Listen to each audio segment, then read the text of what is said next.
Hey everybody, Jason Blaha here with Ice Cream Fitness. I'm just sitting here in my robe looking sexy as hell as usual, drinking my morning coffee. That's good. And today I thought I would do another Q&A.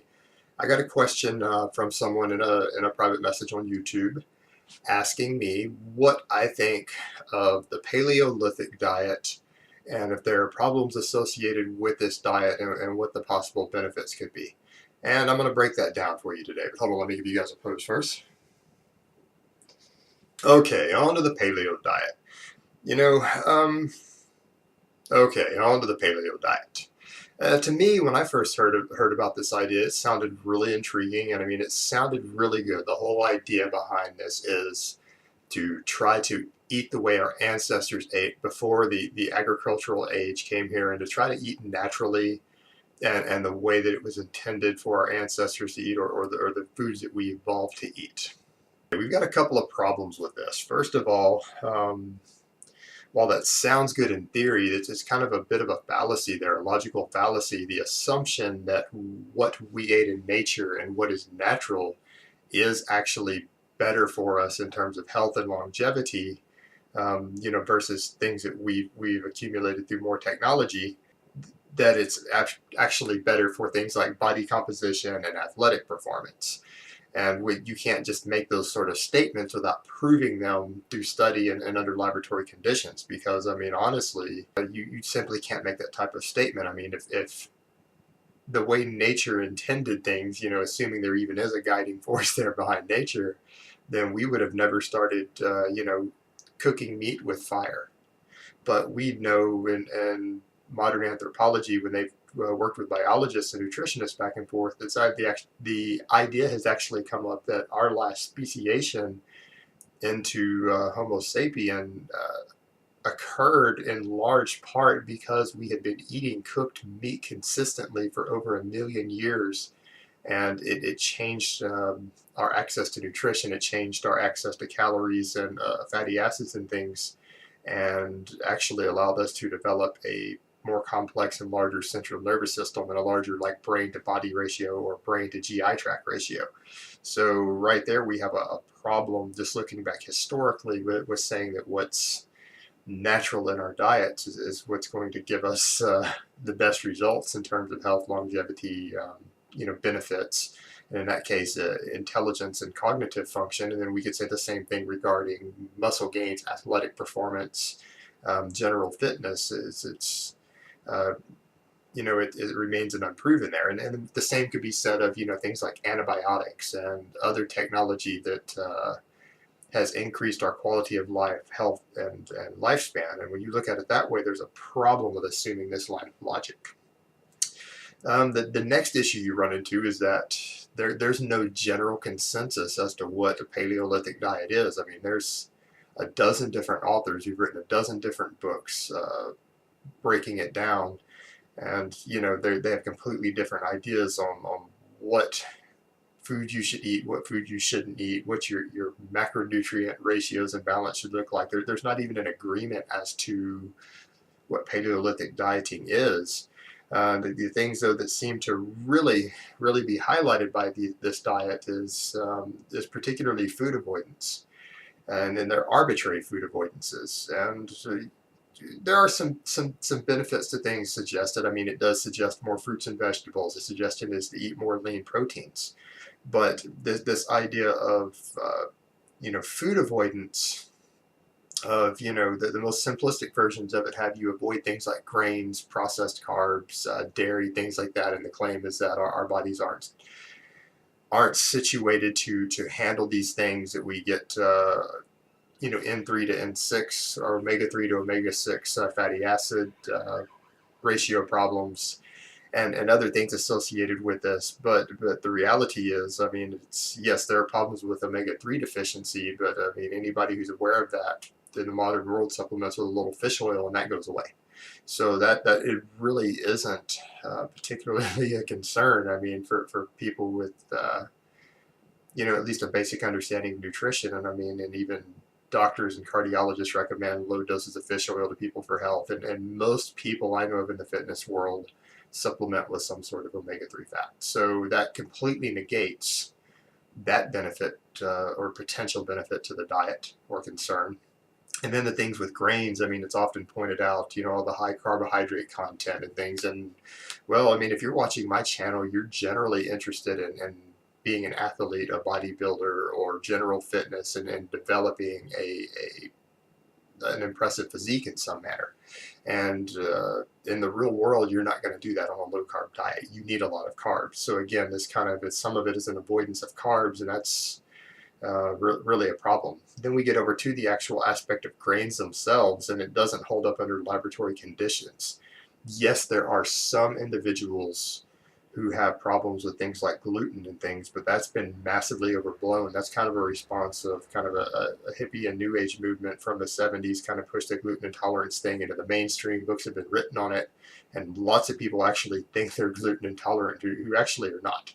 And the vast majority of people tolerate gluten quite well. It's a small minority who do not. And then, of course, there are some people with things like celiac disease and things. And yeah, I mean, for those people, gluten is a major problem. But again, the vast majority of people don't even know anyone personally who has this condition.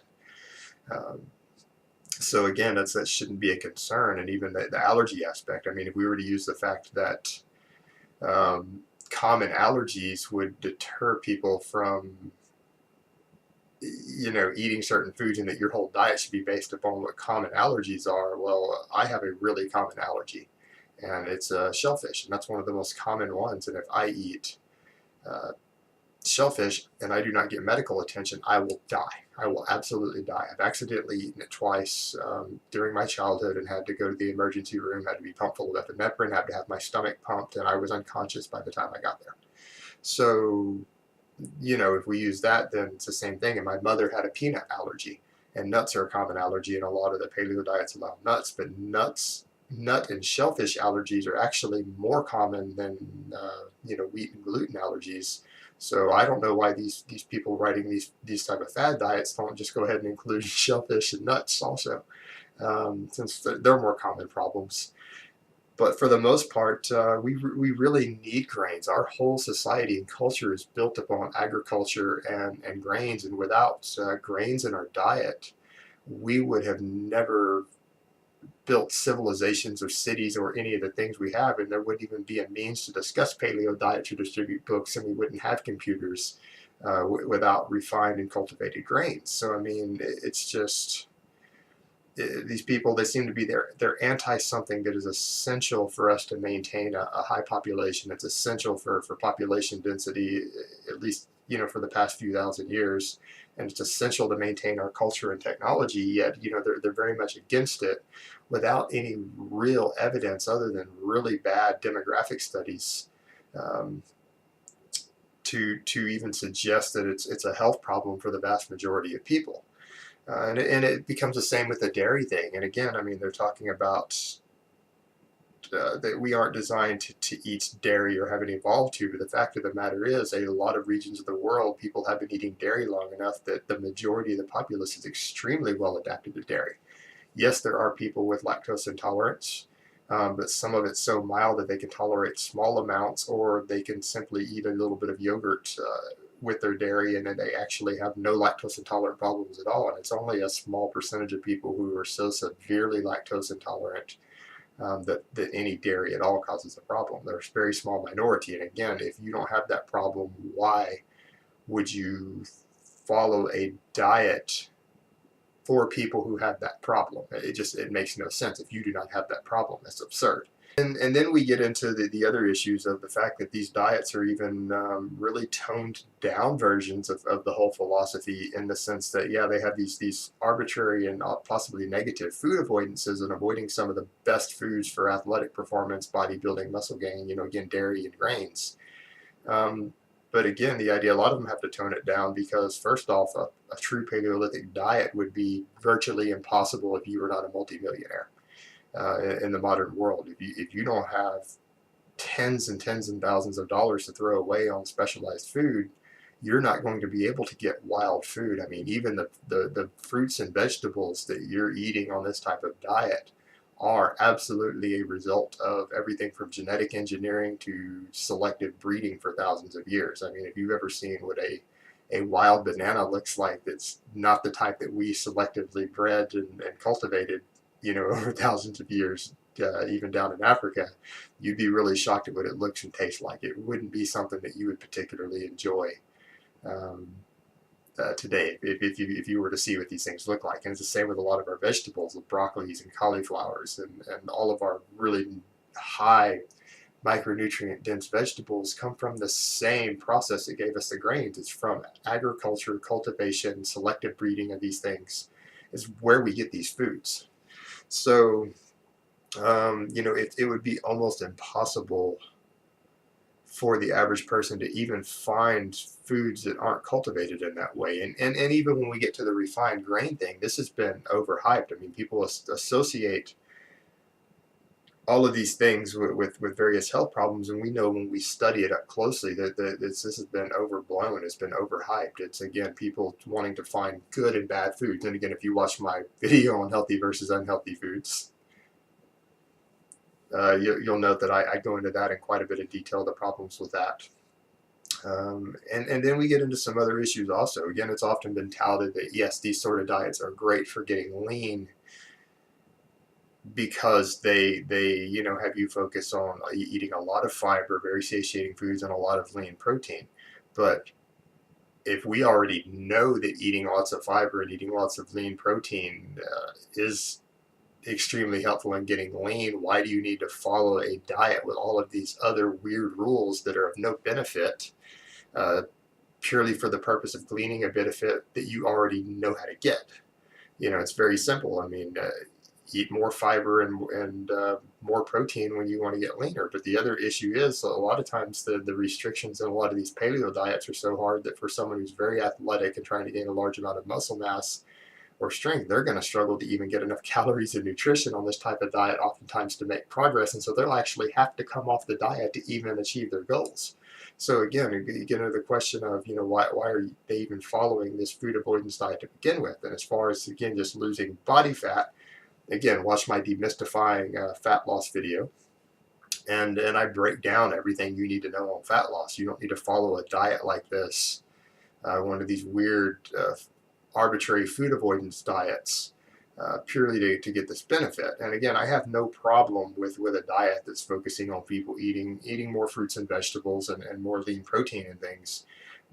That's very beneficial, but to exclude all these other foods, or to even imply that for athletic individuals that processed or refined foods or even refined grains or refined sugar is problematic when they're kept into moderation, is just absurd, and it's potentially counterproductive to your actual results, if your results are to develop any sort of extreme level of muscle mass or athletic performance.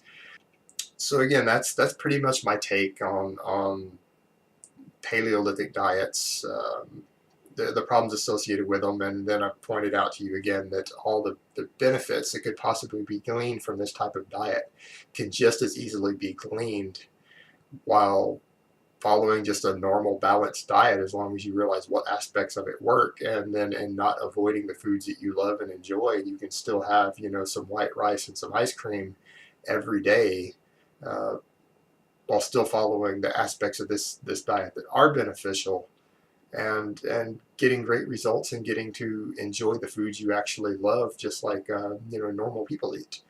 And again, I hope this has been informative. Let me give you guys another bicep shot, and I'll talk to you next time.